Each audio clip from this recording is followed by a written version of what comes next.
everyone. I thought we would talk about web piecing today.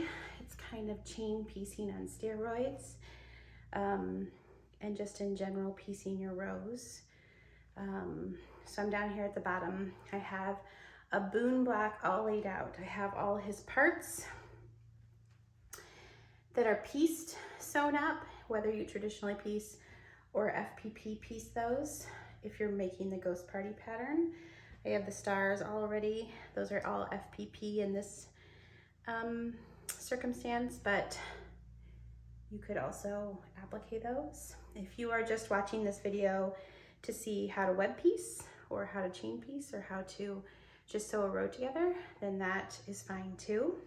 So I'm gonna come up here at the top, and typically with sewing a quilt like this up, and you can do this on a large scale. This is just a single block, but you could do this on a scale of a whole quilt. Lay it out on a floor, a design board. Typically, you are going to sew rows together. So this is one row, this is row 2, this is row 3, and so on down the quilt from the top down.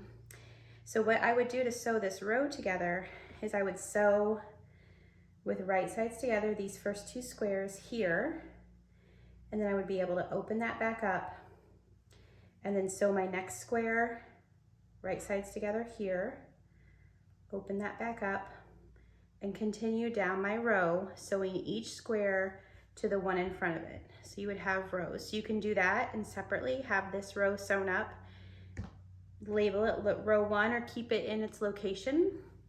And then you would do the same with this row and continuing down, sewing each row together. And then when you get to the point wherever you have all your rows sewn together, you would sew this row to this row. So you would flip this over right side together with this row and sew along that seam, open it back up, and then you would continue down and adding each row as you go to the bottom of what you're making. You can do it from the top up as well, sewing rows together. So the difference with web piecing is that instead of just sewing one row at a time together, you're sewing everything together and then it's all connected and you're gonna sew the rows together. So if I was sewing rows only, I would be stacking my blocks like this. I would have this labeled as row 1, and when I get to my sewing machine, I would then sew this together knowing this is the row on the left-hand side and then sewing across to the right-hand side. And then I would do that with each row, labeling, keeping the orientation correct, and sewing each row and then sewing all the rows together. With web piecing, it's a little bit different. We're actually gonna stack in columns. So just the same, this is my column 1, this is my column 2. And I always tend to start from the top left-hand corner to label. I'm right-handed, so if you're left-handed, it makes more sense to go from this direction. Do what makes most sense to you. But for web piecing, I am actually gonna stack these in columns.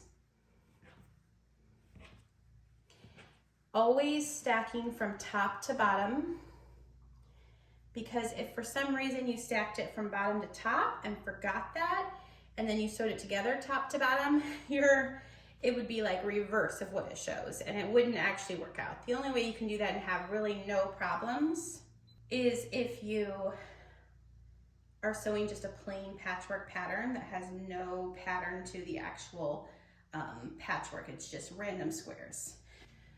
Okay, I'm gonna continue stacking all of these columns so that I have 6 stacks across the bottom, because my block I'm sewing here is 6 columns wide. So bear with me, it's a little bit tricky to get them all stacked up. The biggest tip I have for stacking them is just making sure as you get to the bottom, you can separate a little bit so they don't like overlap and then one gets stuck and you pull it out and you pull something out in the middle of your stack. I have definitely had that happen before. My other tip is stack them as nicely as possible on top of each other so that when you go to your machine, you're not like, where did this one go? This one's askew. Which direction does it go? Okay. I'm gonna scoot these up just a tiny bit so you can see. This is our top piece for every column. This is column 1, column 2, column 3, column 4, column 5, column 6. So I'm gonna take these over to my machine and then I'm gonna share with you how I sew them together to get the web piecing to work. I brought my stacks over here. I kept them in order. So this is the first column, second column, third column, fourth column, fifth column, sixth column.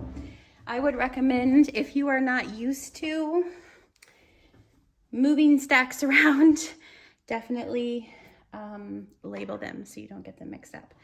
I'm grabbing my first column here and my second column here.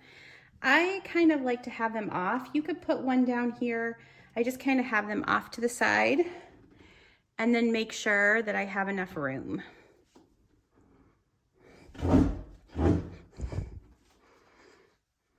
Okay, so right here, I'm gonna take my first block from my first column and my first block from my second column. They're gonna go like this. So I'm gonna put them right sides together and I am gonna sew them up with a 1/4 inch seam allowance.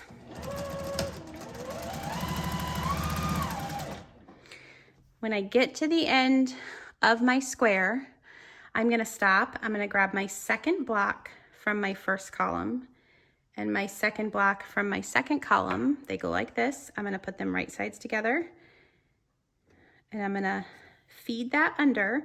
So as it's finishing this block, there might be a thread or two, like a stitch or two between, but pretty much it grabs onto my next block and continues sewing it. And continuing down my column 1, block 3, column 2, block 3, square 3, I don't know, block, it's kind of a block. So you can do this with block quilts, like if you have 12 big blocks, you can web piece that too. Column 1, block 4, column 2, block 4.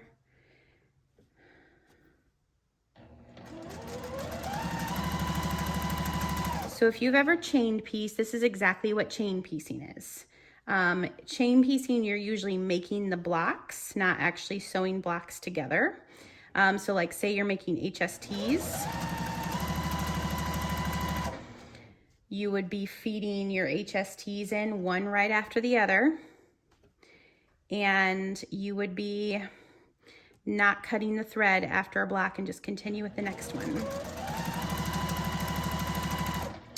This allows you to save thread, to save time, because you're not cutting, starting and stopping, lifting the foot up and down in between each block. And the same with web piecing.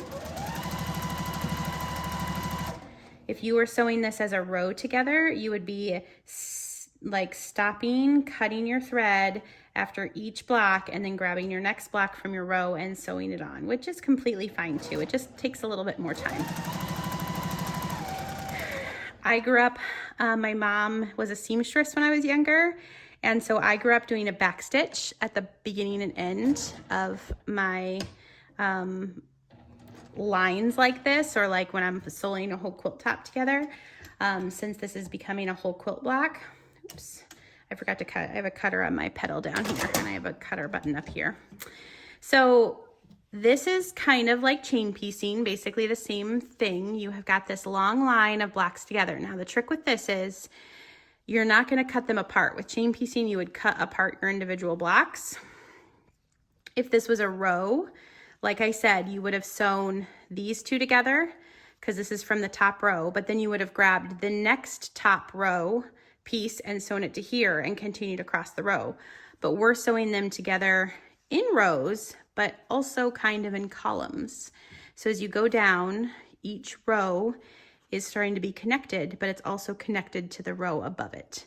So what I'm gonna do is I'm not cutting these apart. So this can get a little bit like it's a lot to manage. We're just doing little blocks here. If you're doing a full quilt top, it can be a lot, and I sometimes recommend only doing half a quilt top at a time, top and then bottom, and then sew them together. Okay, so we have block 1, column 1 right here, block 1, column 2 right here. We're gonna grab our next column over here. It's just the next one in line. I'm keeping it so that the orientation is correct. So as I sew down, my eyeballs are in the right orientation. If you switch this, you just keep an eye on it, no pun intended, and make sure that you switch the eye the right way. As long as it's not directional fabric, it's not the worst thing in the world for it to switch, as long as you keep an eye on those pieced ones. So I'm taking, this was block 1 from column 3. I'm going to start at the top again, a quarter seam allowance all the way down. I do my little back stitch, I go down. Now, as you can see, these are following because they're attached. So this, I want to open up so I have it in the right order, as you can see there. And this is the top corner of my ghostie. So I'm going to grab block 2 from column 3. I want it to be right next to there, but I want it to be right side together, of course, as I'm sewing. Open this guy up. I have my eyeball next, goes right there, but I want it right sides together.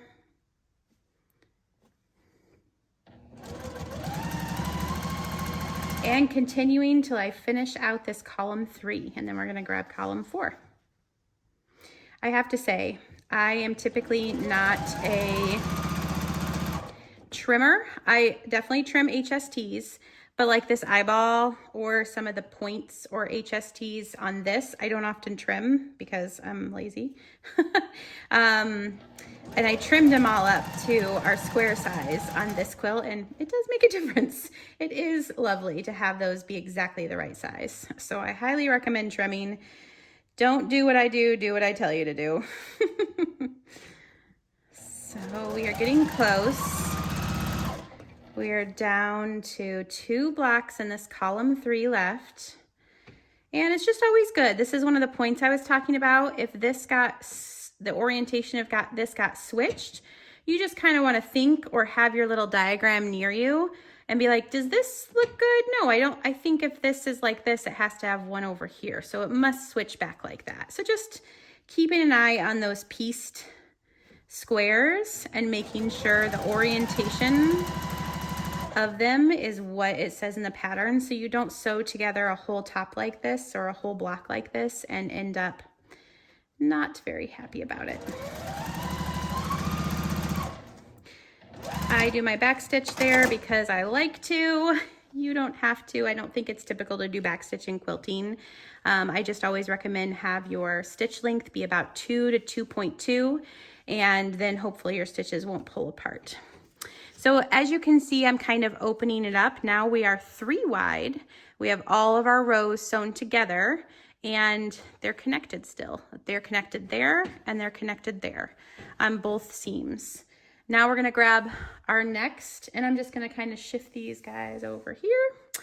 This is our column 4, and we're gonna just go and continue doing what we have been doing, starting at the top with our back stitch, if you want, and going down the column, sewing a new block to each row and keeping it connected. If you're not used to this, it can be a habit when you get to the end of the block to push, especially if you have a Juki or any machine that lets you cut from the foot, to just cut it and be like, oh no, I'm chain piecing, what do I do now? Because now it's cut. So what I would recommend then is just start back 3 to 5 stitches, sew a little bit right over top of those stitches, and then just continue going back down. You don't want to leave a gap there where these seams are not connected by a stitch, because that will be a little bit harder once you go to sew the rows all together. So I'm just gonna stitch here for a few minutes. Feel free to speed it up or watch, because it can be comforting.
Okay, we have successfully pieced each row together, and they are connected to the rows underneath, as you can see. Going up. I'm gonna hold this up and back up a little bit, and then we will sew our rows together without cutting them apart. Okay, can we see this whole ghost and how it is sewn together? Each row is sewn together, and then they are attached at every seam to the row below it. Okay, we're back at the sewing machine here. I have not done anything with this guy. He is all sewn together across each row and then attached here. So what we're gonna do, it might be a little bit hard to manage, and it can get caught on things, so keep that in mind. This top row, I wanna sew to the second row, and I have to do that right sides together. So I'm gonna fold the top row down over, facing, I guess, the row below it. Where they're connected is right here. What we wanna do is keep our seams nested nicely, and just sew along this top edge only. Okay, so for the Ghost Party blocks specifically, I recommend sewing all of the blocks so that the top seam allowance, this is this little seam right here, on the top one, points to the right of the block this way. So when it's facing down, it's still pointing in the right hand side, because you're gonna nest those seams. Can you see that, how it's nested there? So the second row, the row right below it and right now behind it, is facing the opposite direction. That nesting of seams is what helps you get the blocks to line up perfectly. And as you go along, just make sure that those seams kind of hit each other. And so what I'm doing right now is I'm lifting it up to make sure all my seams are pointing at the bottom. They're pointing towards the foot, and on the top, they're pointing away from the foot so that they nest. And if you have any like adjustments, do that when you're stopped at the seam previous. Sew all the way to the next seam, stop, make sure that it's lined up, and nest it. Like, you can feel it with your fingers. And sew to that next seam, and that will give you the blocks that nest really well together. And when you sew all of your full ghost blocks up that way, you will be able to nest them together as you sew the full block together as well. You just have to iron then a certain direction, which I'll share as well.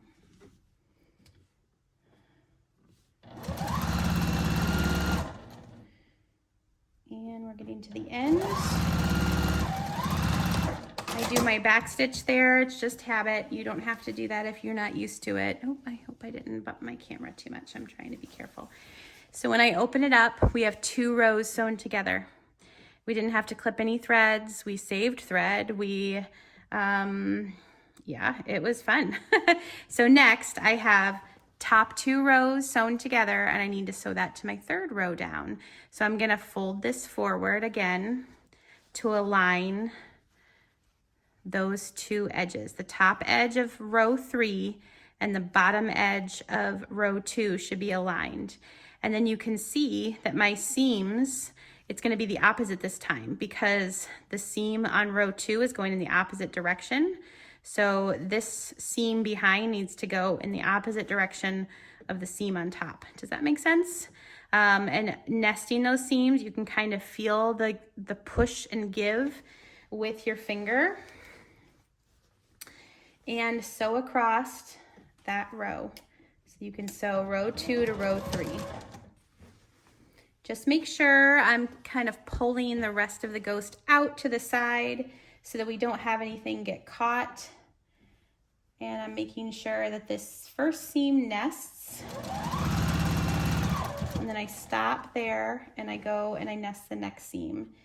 This side, when your bottom fabric is, the seam is facing away from your machine, it's a little bit easier as it slides along. When you get to the eyeballs, because they have seams that are not the actual seams between the blocks, just make sure they stay flat as you're sewing.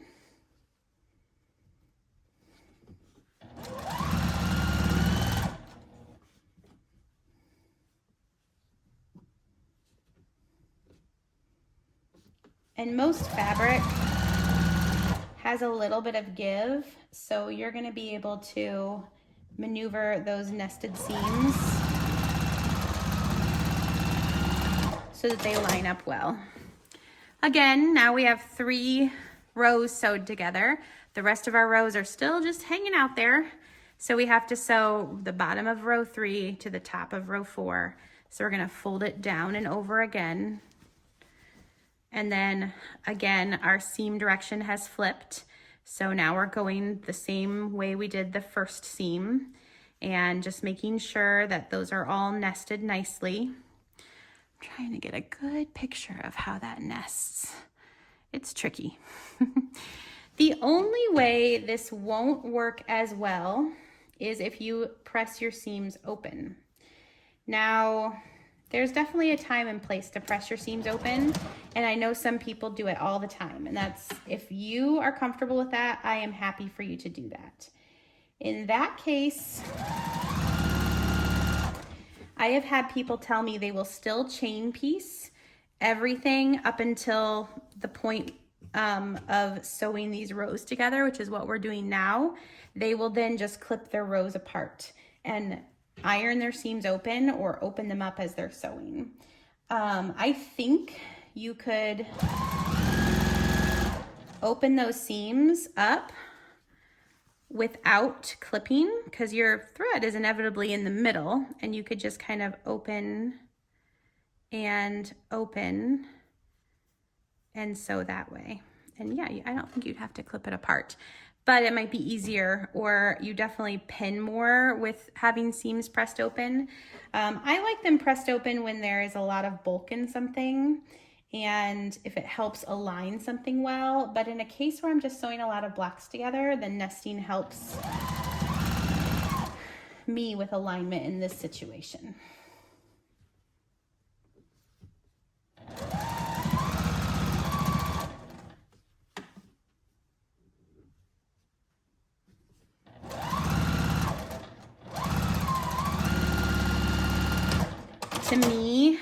To me, the most important nested seam are the ones on your, see, and this one didn't align super great. So that's why it is on between the low volume ghost and the background, because you want that to be as crisp as possible. But inevitably, if you can't see it from a galloping horse, it's gonna be fine.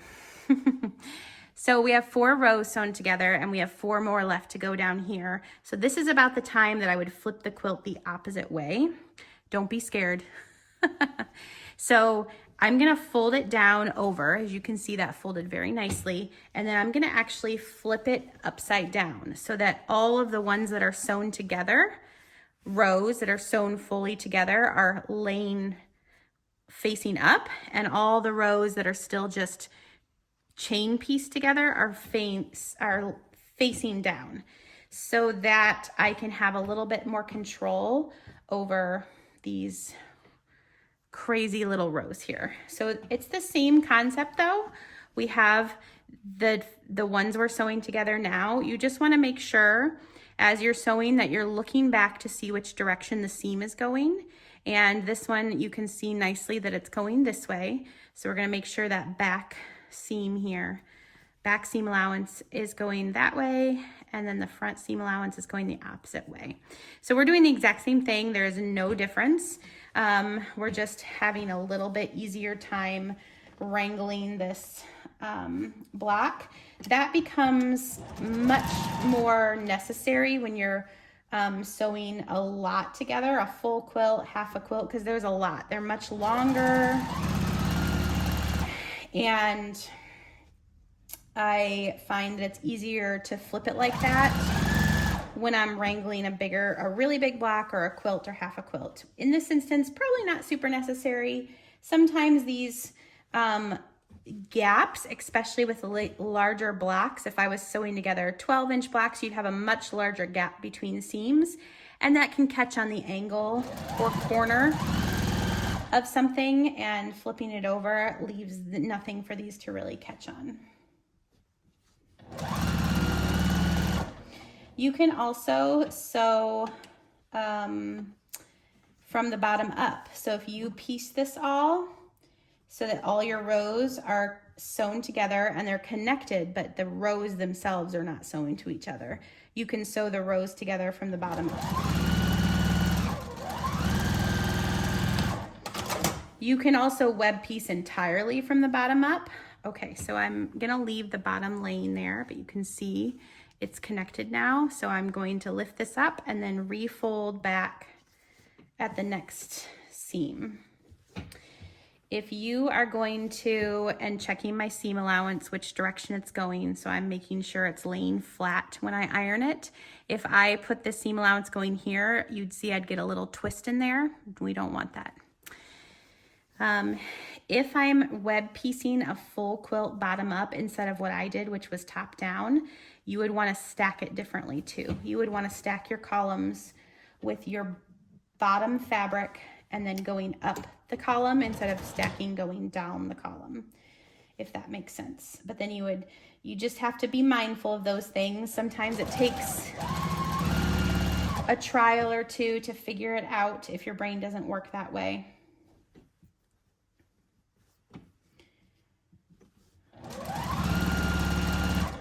My next pattern coming out is the squirrel quilt. It comes out on October 1st. Shameless little marketing plug here, but it's pieced with big squares and little squares, and you sew those smaller pieces. I guess it has squares and rectangles.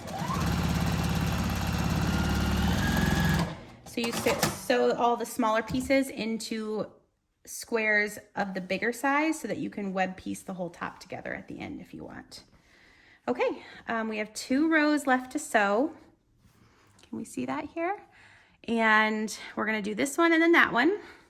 So just laying it on top of each other, doing my seams again, and oh no, look at that. My thread came out. That's a hazard sometimes of sewing machines, right? Our thread pops out. All right.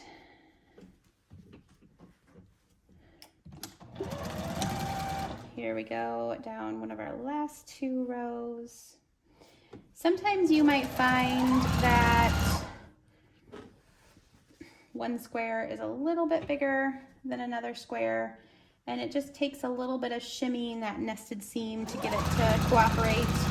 I find if for some reason my nested seam is not working out on the first 2 blocks here, like this seam right here, I would go and I would nest this seam back here, the next one, and then that would give me the proper amount of give to kind of play with this seam, which it is giving me trouble here. And then I can kind of even it out that way.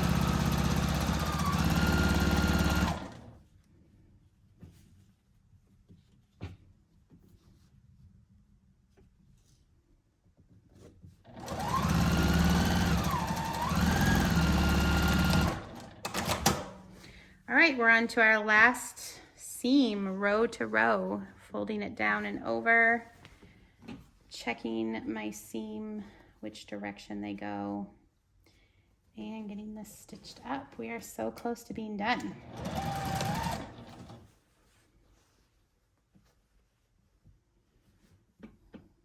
Again, I'm having a little trouble here with that fabric. One of them or 2 of them are just not quite as forgiving as others.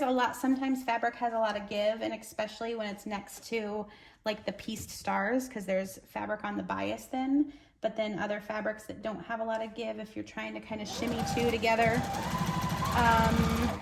Because we all know cutting is never perfect. It can be tricky. All right.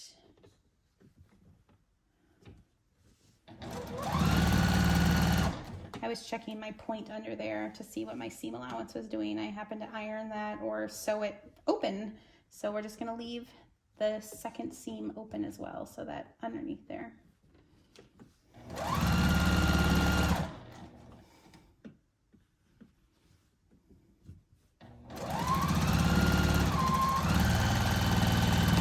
Okay, here we are at the end. I'm gonna hold it up for you to see, and then I'm gonna show you how to iron it.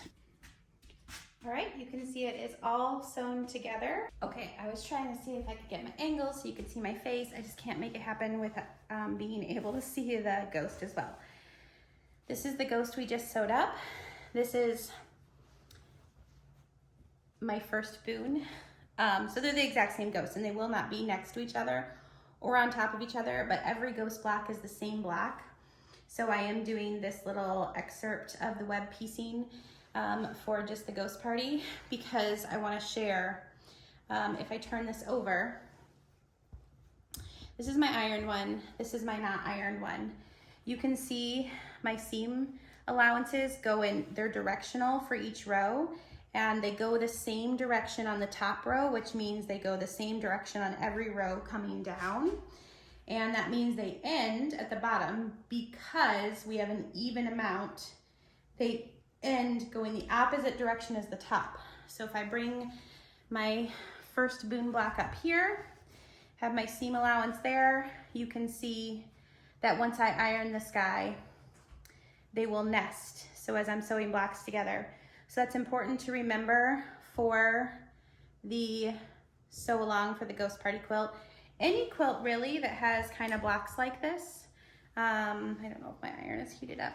So the next key, which where ironing comes in, because you don't really have a choice of which way to iron those directional seams, is the seams between the rows. You can iron either way because they don't have a seam going through them. This one, if you tried to iron it this way, you'd get that pull because the seam is going through it.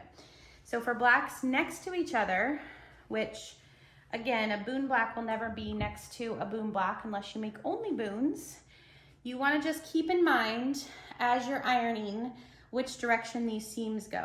So if these blocks were next to each other, I would iron this one with my row seams, which is this seam, going vertically because these row seams are going, I guess vertically, going up because these row seams are coming down. So then they would nest in this direction as well.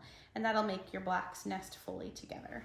So I'm just gonna iron this real quick and you can kind of see what I'm actually gonna do, because I like to iron these seams and come down, is I'm gonna flip it upside down because I can iron these seams coming towards me and they will be the opposite of this because it's upside down. So I kind of start with the top and then I kind of gently start to iron down and making sure that as I'm ironing over these, they're kind of going in the right direction. And I'm just tugging a little bit at the bottom. Hopefully you can see that tug because it helps everything kind of stay together. Now you definitely will get some seams like this that kind of open up a little. You can just kind of come back. A little iron will help with that. This is what I was talking about when I was piecing. My seam ended up being open when I got it sewn into the row. And I'm just kind of shifting it down. I like steam. I just ordered a new iron. I've had really bad luck with irons. I break them. I've bought inexpensive ones and I'll drop them and they'll break, they'll die. And then I'll get cheap ones and they just spit. So little, going off topic there, but I just ordered an Olicio. So I'm pretty excited about that. It's that fancy like one that you put like this and it pops up on legs. I've used it at retreats and I like it. And I'm gonna try it. Good tools, they make a big difference. So you can see I'm gonna turn this right side up now. So they're both right side up, the tops, and you can see they will nest. So if I was sewing these two together, right sides together, they will have those nesting seams, which is what we want. So keep an eye as you're ironing and as you're piecing those rows together. If every time you piece a block, make sure that the top row, the seams are heading to the right, and you should be fine. All right, so here's our little guy.